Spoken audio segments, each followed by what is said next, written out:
Pari suma tawduda fat yenglui adubu thawba urubada masado ngakna.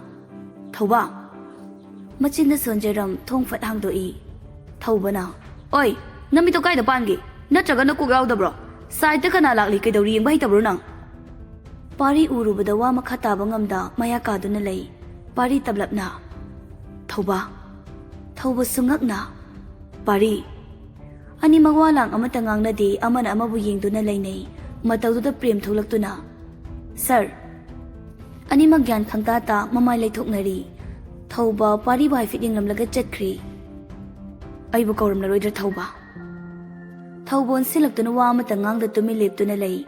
Thawbagi honglamliba mawong mataw kaya angakpa amadi ningamdaba phaurai. Thawba nang aibu hojik phaba warauribra. Thawba tablapna ai kanadasu warauba leite. Pari changsinduna ningamda lepchai.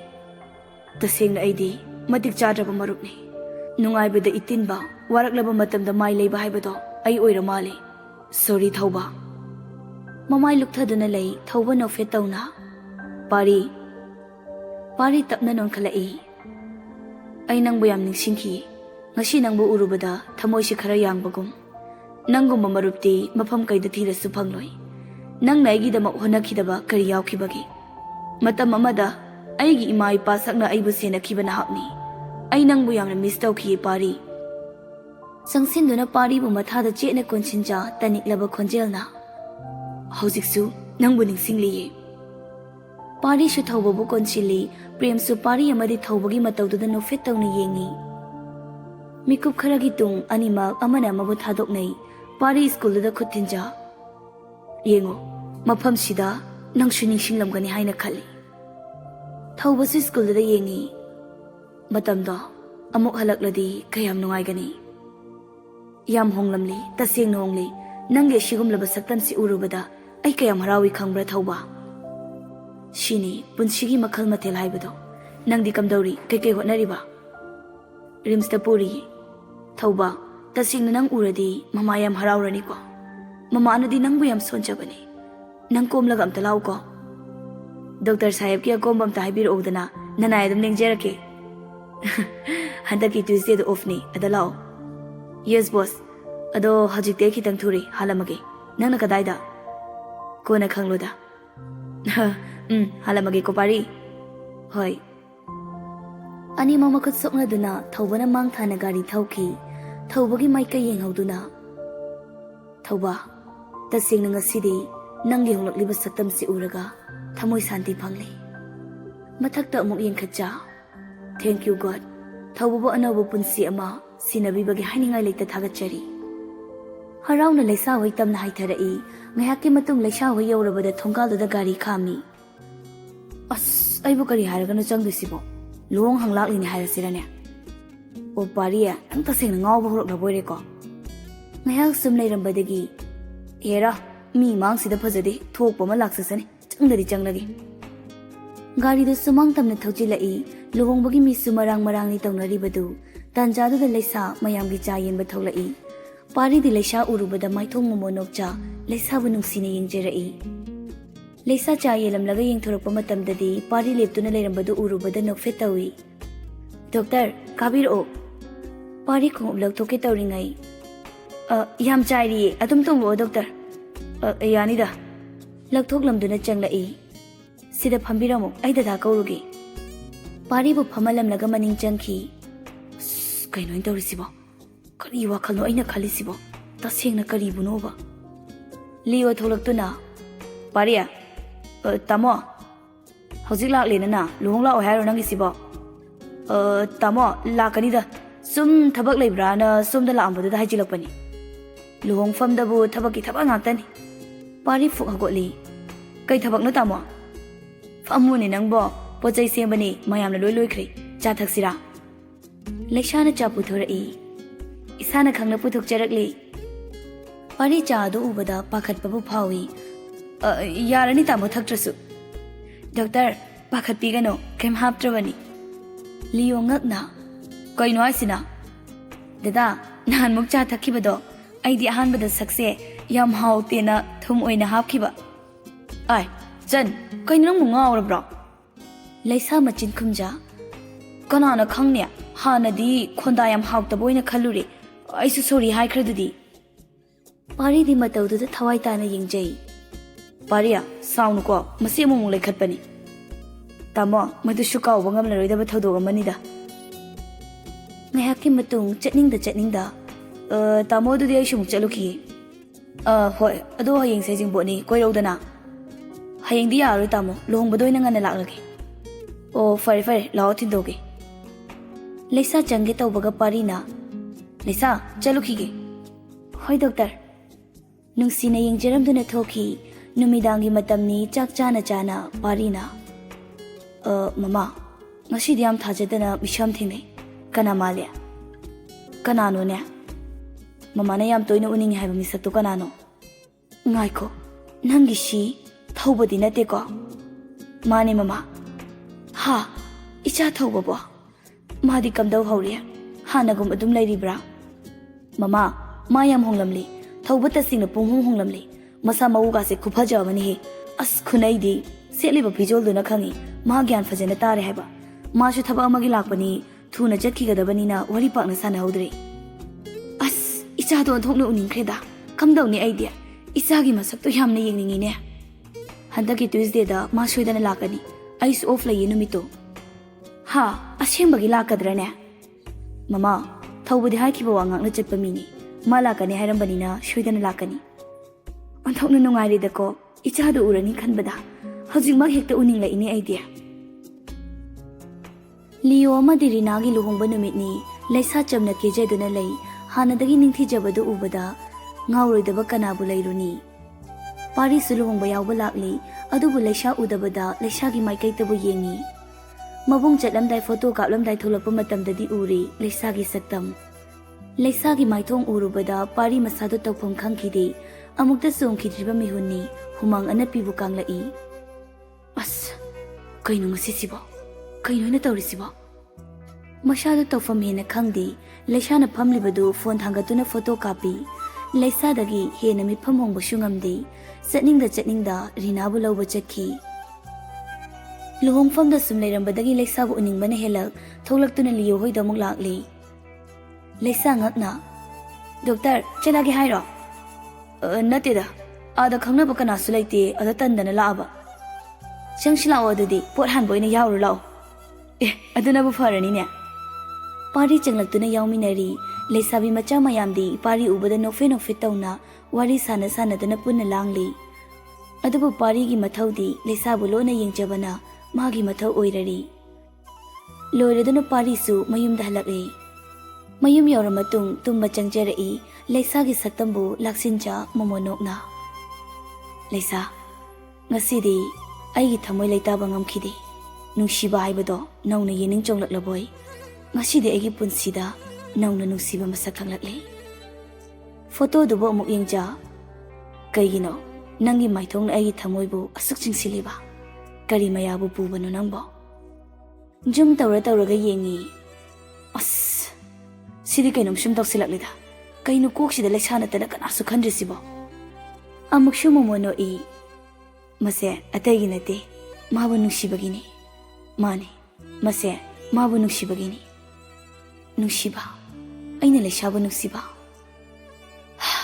laisa nungsiba bu lapna thamluba aise ngasidi nangbu nungsibana angawba ma haibadu oirari tablabna amukshu thoibi kaina maichaktuna ki khibana nungsibabu iphamdagi lapna thamluri aduba khangawda ngasidi nangi nungsi langna thamosisu chena pullari nangbudi tasingna nungsijai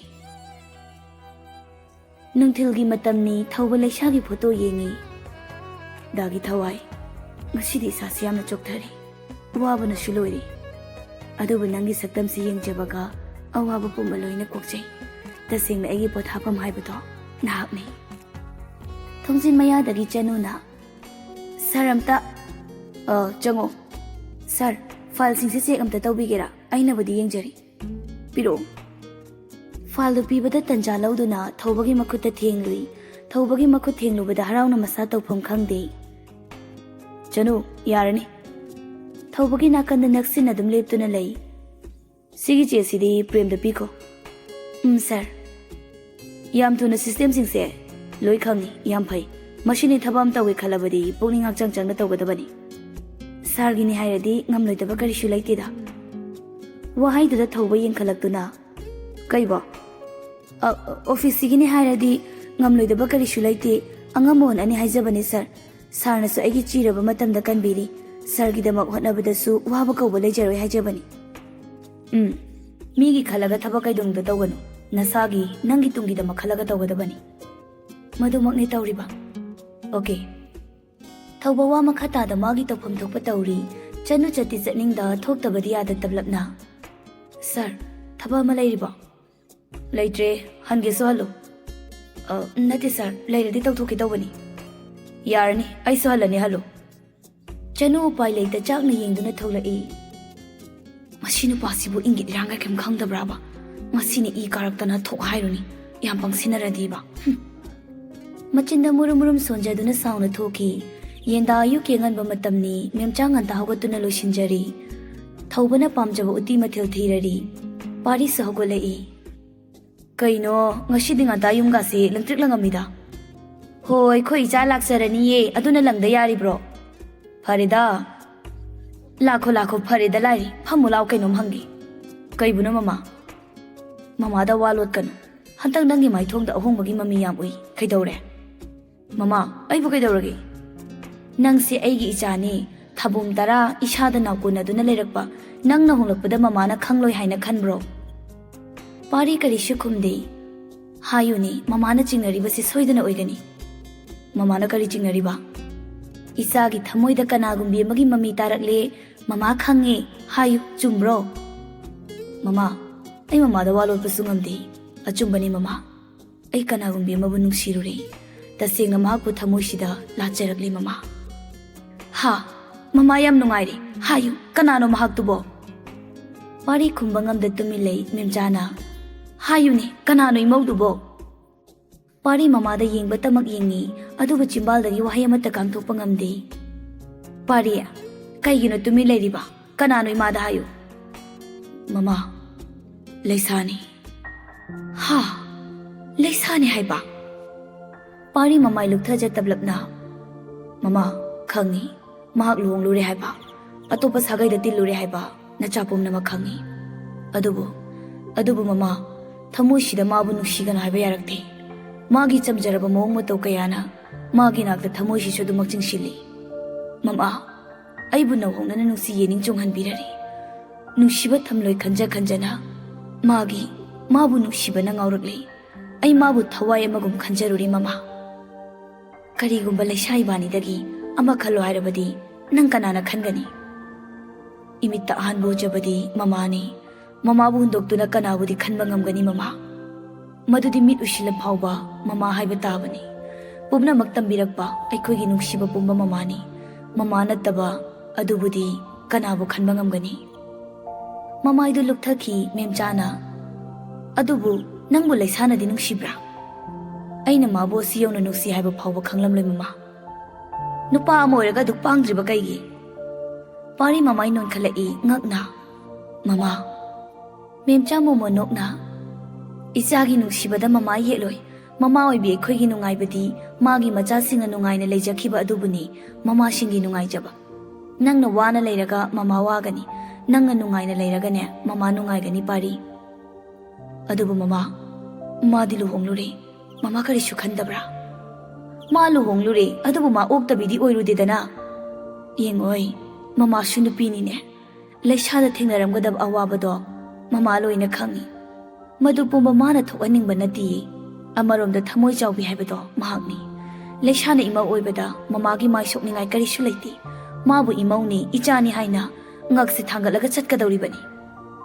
ꯄꯥꯔꯤ ꯍꯔꯥꯎꯅ ꯃꯄꯤ ꯆꯦꯟꯖꯥ ꯃꯃꯥꯕꯨ ꯀꯣꯟꯁꯤꯜꯂꯤ. ꯃꯃꯥ, thank you ꯃꯃꯥ. ꯑꯩ ꯇꯁꯦꯡꯅ ꯄꯨꯔꯝꯕ ꯑꯋꯥꯕꯗꯣ ꯀꯣꯛꯆꯔꯤ ꯃꯃꯥ. Thank you. ꯃꯃꯥꯒꯤ ꯊꯃꯣꯏ ꯅꯆꯥ ꯀꯜꯂꯛꯆꯩꯌꯦ ꯃꯃꯥ. ꯃꯦꯝꯆꯥ ꯃꯃꯥꯕꯨ ꯃꯊꯥꯗꯒꯤ ꯂꯧꯊꯣꯛ ꯅꯨꯡꯁꯤꯅ ꯌꯦꯡꯖ. ꯁꯤꯗ ꯃꯃꯥꯗ ꯀꯔꯤꯕꯨ ꯍꯥꯏꯅꯤꯡꯉꯥꯏ ꯂꯩꯔꯤꯕꯒꯦ? ꯉꯁꯤꯒꯤ ꯁꯃꯥꯖ ꯑꯁꯤꯅ ꯑꯩꯈꯣꯏꯅ ꯁꯦꯝꯗꯣꯛꯀꯗꯧꯔꯤꯕꯅꯤ. ꯅꯨꯄꯥ ꯀꯅꯥ ꯅꯨꯄꯤ ꯊꯤꯔꯨꯔꯕꯗꯤ ꯃꯗꯣ ꯀꯅꯥꯝꯇꯅ ꯉꯥꯡꯅꯗꯦ. ꯅꯨꯄꯤ ꯑꯃ ꯄꯨꯁꯤꯜꯂꯛꯄ ꯃꯇꯝꯗ ꯐꯔꯦ ꯃꯆꯥ ꯁꯦꯟꯅꯅꯕꯅꯤ ꯍꯦꯛꯇ ꯍꯥꯏꯕꯤꯕ, ꯑꯋꯥꯠꯄ ꯃꯦꯟꯕꯤꯅꯕꯅꯤ ꯍꯦꯛꯇ ꯃꯍꯥꯏ. ꯑꯗꯨꯕꯨ ꯅꯨꯄꯤꯗ ꯑꯣꯏꯌꯨ, Macha nusi masa khangde, masagi ijat yengde, mauni chelurabini haiba wahisina hana hekta mangthai. Masigi chatnabise khara semdokadabani. Nupa khaktana miro, nupi ekhodi mi natabra. Nangi babana laikhidraba matung, mamana wakhibado, nupi kanada wahaningde. Thabakna yadadana khitang thenglabassu, nupaga ngangnaruba oiramgani, adu tawramgani, nupaga thengnaramgani. Masibu kari chatnabino. Masida ngangnaribase nupinasu ayambani. Makhodi nupi natabra. Magi nupa laibasingsu thengna mamna halakpa yauri, makhodi thamoi loinamak senglabra. Mama achumbani. Tasengna nupina nupigi awabase ubidaba yam thengnei, makhodi thamoi pandabra. Leishabu wahankibasu nupi singdunani. Pumnamak oishanu, aigi maudi pumnamaktagi hena thamgani. Kana amatana wahai amata hairaksanu, imana lanthengnagani. Aigi maudi mayamdagi athoibini haina pumnamakta utkani. Mama, tasengna mamagumbi nga oiramlabadi kanasu waramloi. Aigumbi kaya ama lairi, athuba matamda ima oinagi haiba chatkani imana. Mama, hajikti chatbikinuko. Phari, thawbado hojik phawba laktene. Laksasanida, ai amta kaaga loisilokigeko. Loisinjaruro. Pari hagotkrabada memcha momon nokjai. Aigi paribu nungsiba tamlamba. Ngasidi awaba pumba kokli. Ai soidana imau haiba chatkani. He Ishwar, pari amadi laisaba awaba nanghanbiganuko. Pari suka yaura matung harauna. Mamana yaraklaroi khana warubani. Adubu mamagi thamoi khangdaba aigi iralni. Laisa, tasengna nangbu nungsibada kanana su thengba ngamlaroi. Nafamda haijagani. Adubu karam. Kaloishin lusina ngauba magum joiro loli. Ngayaki matung gari khamkibagi khonjal tarabada pari harauna. Thawbani ne. Hairaga kadagi chenthora